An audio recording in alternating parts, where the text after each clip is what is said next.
Hello, my wings, and welcome back to another 5 channel.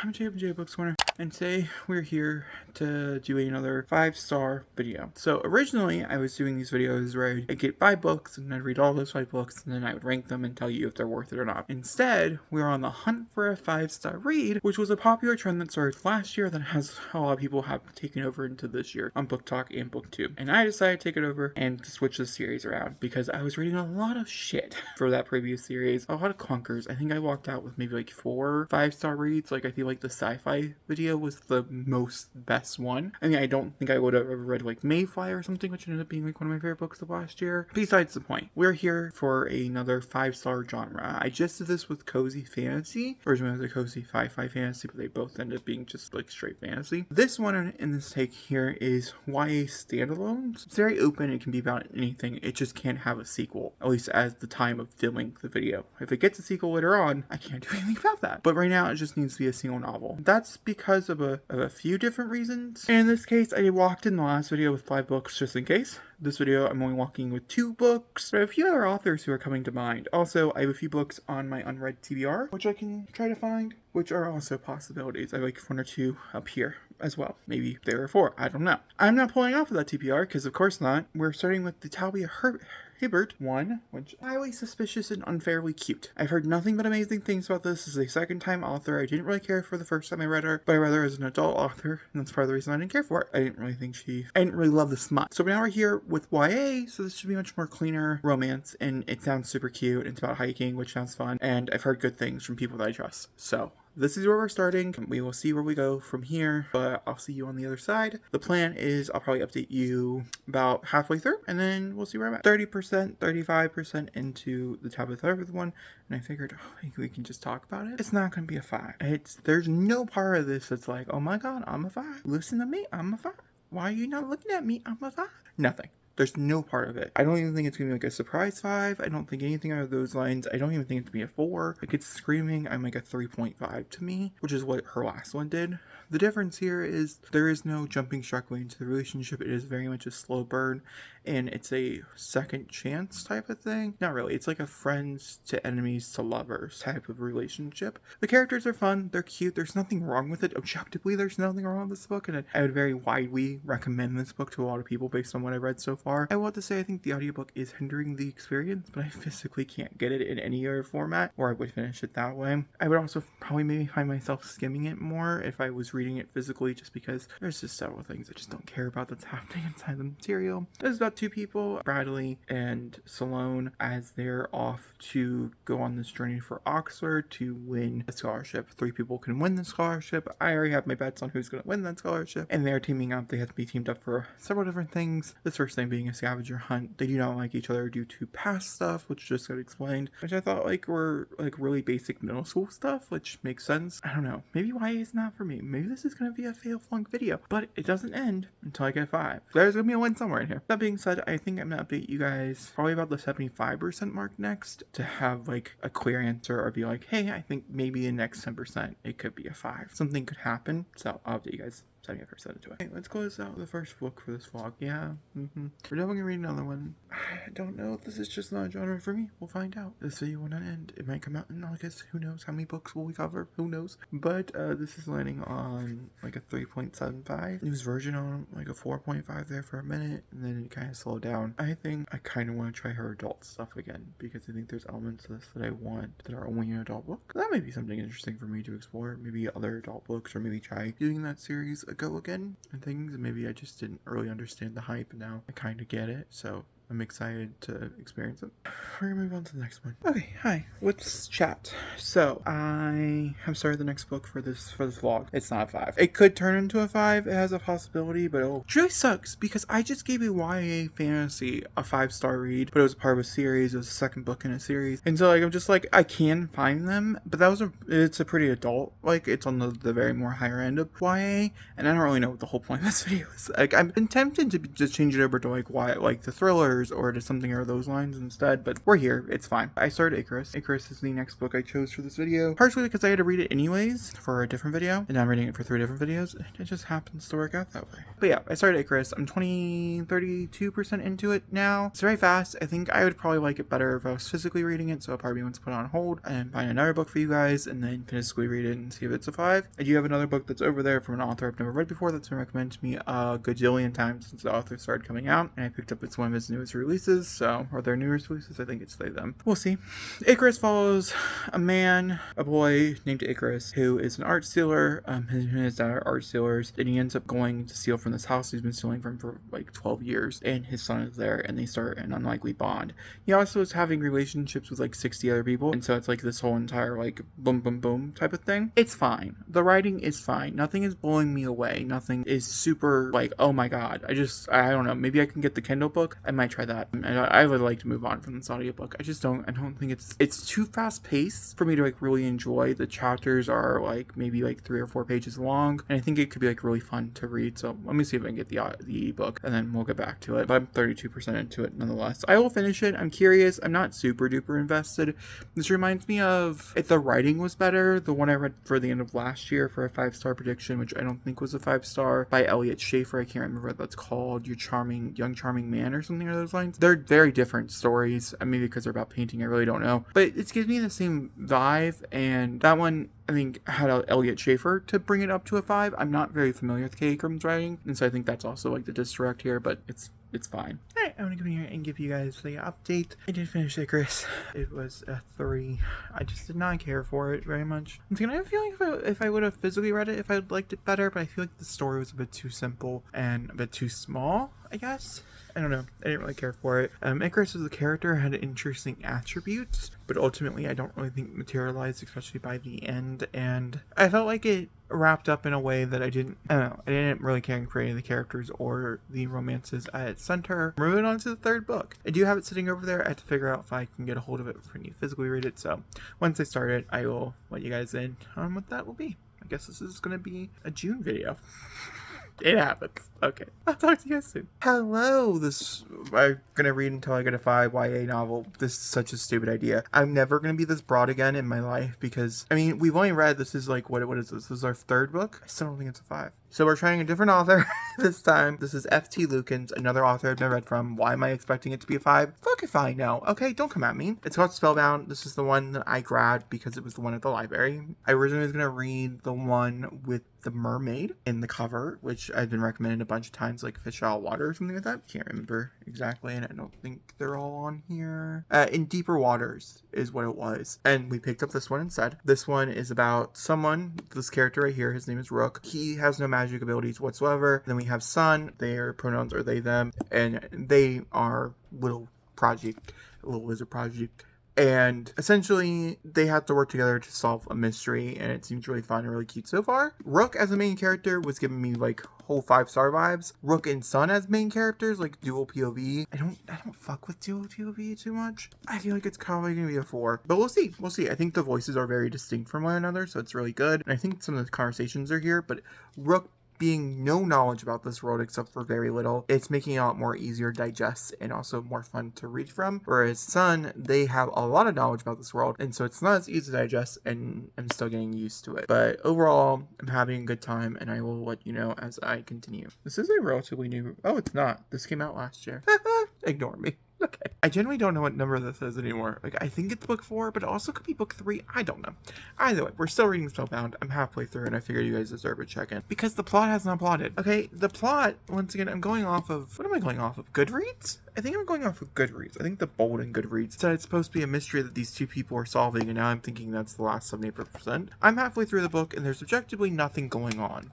We're learning about this world, we're learning about different things, but here's the thing. It's generalistic fantasy at best. So So everything that I've learned here, there's nothing new that's being added to the conversation. F.T. Lukens is not doing anything. They're not bringing anything new to the table of wizards or mages or magic or ley lines or hexes or anything like that. There's some pretty cool imagery that's being presented, but ultimately there's nothing new. And so we're getting description after description of all these different things because we have a new person, but it's almost like beginner fantasy, where it's like if you've never read a fantasy before, you're not really sure what a ley line is, or you're not really sure what a hex is, or you're not really sure what a spell does. This is a book I would recommend to the basic beginners. It has great representation in it. It has a very cute little relationship at its forefront with some amazing side character, well, with some pretty good side characters as well. And the plot is very like minute, but there's cute moments like Cinderella mice or something in things throughout as well. And I'm enjoying Sun and Rock both as characters. So I would still recommend, but I still don't feel like it's going to be a 5. Like it's screaming this is like a 3.5 to a 4, which is not good for this video, is the moral of the story. You know what I mean? It's just not good for us. That's Spellbound. I'll update you when I finish it, which should be later on today. So, hi, my hair is looking excellent. I'm just, hold on, I gotta take a picture. That's weird, Jacob. But let's move on. I finished Spellbound by F.T. Lukens. F.T. Lukens is a new to me author, which I'm very excited to read the rest of their work. This was a 4.25, which is an excellent start for like a debut. Excellent start for me to read more of their backlog. I am interested in several other things that they have written, so I'm definitely like, once again, I'm excited. It's super cute, has a nice and not really a mystery, not really anything. There's a lot of action that takes place in the last half, but like honestly, I wouldn't say this is an action-packed book. You're reading it for the really sweet romance and some of the more intimidating scenes. And the magic is okayly done, in my opinion. It's not my favorite type of magic I've read from, but then again, you know, it's doing its job. Once again, I feel like the opening left me a little lackluster outside of that first initial chapter, which was phenomenal. Everything else past that point up until the halfway mark was fine, but I couldn't really see a purpose, and even at the end, I could kind of see a purpose. So we're winning on 4.25. I could not bring myself to do a guilty 5, and that's just simply because, like, if I'm giving it a 5, it's more likely to close out this vlog, so I can go into the editing stage, and we can move on from the recording stage, and that's just not fair to anybody involved. So we're going to be moving on to something else. I actually see I see 2 more on my shelf I'm looking at directly right now. I think we're moving over into those, whichever one I can get my hands on, which I think I have one of them. So that's what we'll read next. I'll come in with the next 25% update for the next book. We're putting down Spellbound though. Alright, hi guys. Let's go ahead and chat. I have finished Hell Followed With Us by Andrew Joseph White. This was a 5-star read, which means this video is visually complete. I think I have the right books down, but honestly speaking, I read a lot of overall YA this past like 2 or 3 months. Most of them were a solid 3. I'd say majority of them were 3s. Will I be picking up YA going forward? Probably. I'm probably going to lean more towards fantasy, YA. A series is more likely going to happen than a standalone. Obviously there are some outliers here, but the thing here is Hell Followed With Us, in my review, I even posted that it was a 5-star review. That was, you know, obviously it was a 5-star. It very much didn't feel like YA to me. It felt very adult YA, but I've gotten a lot of books. And so I kind of want to go over the entire, even though I didn't vlog them in this video, the entire list of books I've read that are YA. Most of them are romance, and maybe that was the issue. There is a slight romantic plotline inside this novel. But let's first talk about Hell Followed With Us. I know I gave an initial review. It's very violent, very gory, very at times hard to read, dealing with extremely hard characters. Very likable. I enjoyed the main characters that were talked about here. Obviously, our main character stood out a lot. Benji, but we also had Nick who stood out, and then we also had Theo who stood out. The ending is batshit wild. I really have no other way to explain it. I will have to say, weirdly enough, and I don't know what the true correlation is, but if you played The Last of Us Part 2, it very much felt in lines of parts of that game, which I very much enjoy, and there's elements of that I brought over to my own story that I'm writing on as well, because there's just something so much about religious cults that are so fascinating to me, but I will probably continue to write about them until the day I die. Also, it also reminded me of a story that I wrote called The Church of Samuel, which was very dark and has to do with the church as well. Other books I would recommend if you enjoyed this one, very different but also similar vibes, would be this one. I cannot remember what it's called, but I know it has two boys on the cover, and it's a road trip. The world had ended. It's not. This one has somewhat of a post-apocalyptic feel to it. By that I mean like there's creatures and stuff kind of in this world. This one has zero creatures whatsoever, but it's still very similar vibes, and I think you would probably enjoy that if you enjoyed this. I loved it. It was a 5-star. I couldn't really tell you exactly why. I think I loved the characters. I loved how gut-wrenching it was. It was the perfect amount of violence to really satisfy that crave, and I feel like the conversation was just so perfect. But that's how it follows with us, and that's also the end of this video because we finished it.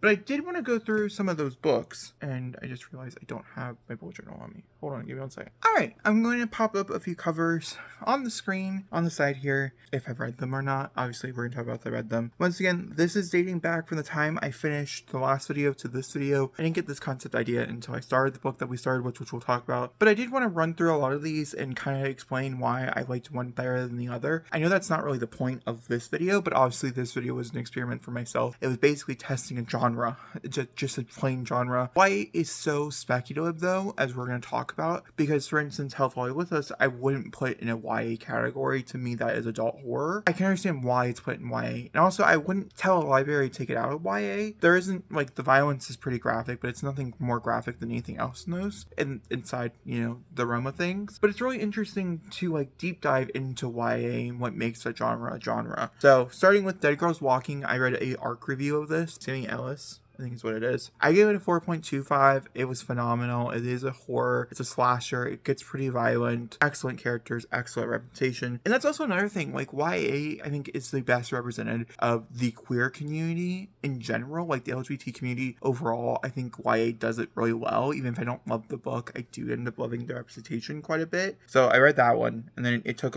me a little bit. And then I read What Our Friends For by Sarah Sutton, which I gave a 3.25. This is a small town little romance self-published author. She's an author tuber. I love her. Was going to read the entire series with her, and I got a job and I decided not to. Then I read Abundance of Catherines by John Green. Horrible, 2-star, wouldn't recommend. But also, like, that's the character. Like, you know what I mean? Continuing onwards, now we get to Highly Suspicious and Unfairly Cute by Tabitha Herbert, which is where most YA nowadays fall for me, which is a 3.75. I like the majority of the book, but it doesn't go far enough, and so I end up getting a little bored. And I also, there's always like some type of hitch to it that I just don't really care about as much. But I still like it, you know? And so this is the first book I read for this video. This was a book that I thought maybe could give a 5-star. Honestly, this is one of those books that I'm like, oh my gosh, I'm really excited to read more of this author. I just really excited to read her adult stuff. Try it again, because I didn't like it the first time, but maybe like the chemistry here is off the charts. So yeah. Then I read If You Knew My Name, which I read at the same time, and I should have logged for this video, to be fair. This was a 3.5. This was a beautiful story that I didn't really get to talk about. This is also an e-arc. I think the book might be out now. This is all about the Black Lives Matter movement. It's poetry. It's in verse. It's phenomenal. But there's elements of it that I didn't really care for. There's elements of it that it just didn't really work for me, but I'd recommend anybody. And I even said in the video, I don't think ever got posted because the vlog never came out, but I even said in the review when I talked about it that this was a book I would have probably gave a 5 or a 4.5 if I was a teenager. It was a book that would have really spoke to me as a teenager, and so I want so many people to pick it up and to read it. But then I also read Icarus. I read Icarus for this video. That was a 3. Icarus was a 3 for a lot of reasons, but we mostly talked about it in this video. I also read the reappearance of Rachel Price, which I gave a 3.75. You see the similarities here. And then I also, for this video, I picked up Spellbound, which was super close to being a 5, but there was something about it that was just a little bit off, and so I couldn't give it a 4. I think, did I land on a 4? Because it really is a 3.75, like, if I'm gonna be honest with you. I think there was like 1 or 2 others. I read some series while also reading these, such as Realm Breaker and things, which is down here by Victoria Aveyard, but series is it's a different subject altogether. Like, we'll have to do a book where I read series of heart, because, like, yeah, I could give a first book in a series a 5-star, but the rest of the series could be shit. Or I could give the third book in a series a 5-star, and the rest of the series could be shit. So I don't really think 5-star, like, won't stop reading until I had a 5-star, really works for that particular thing. But with that being said, that's this video. Let me know in the comments down below what other genres and what other things I should tackle next, as I'm not entirely sure, but I would love to do this video again. I had so much fun. They take a long time to film because I don't prioritize the books. I kind of just fit them in where they need to go, but I had so much fun doing it. I had so much fun reading all the books. This is a genre. It's actually one of those things where I was like, oh, I don't really know if I'm gonna end up completing this video because of how many books I did end up going through. If you have any ideas, let me know in the comments down below. I'd love to know, and I'll talk to you all next time. Thanks for watching, and goodbye.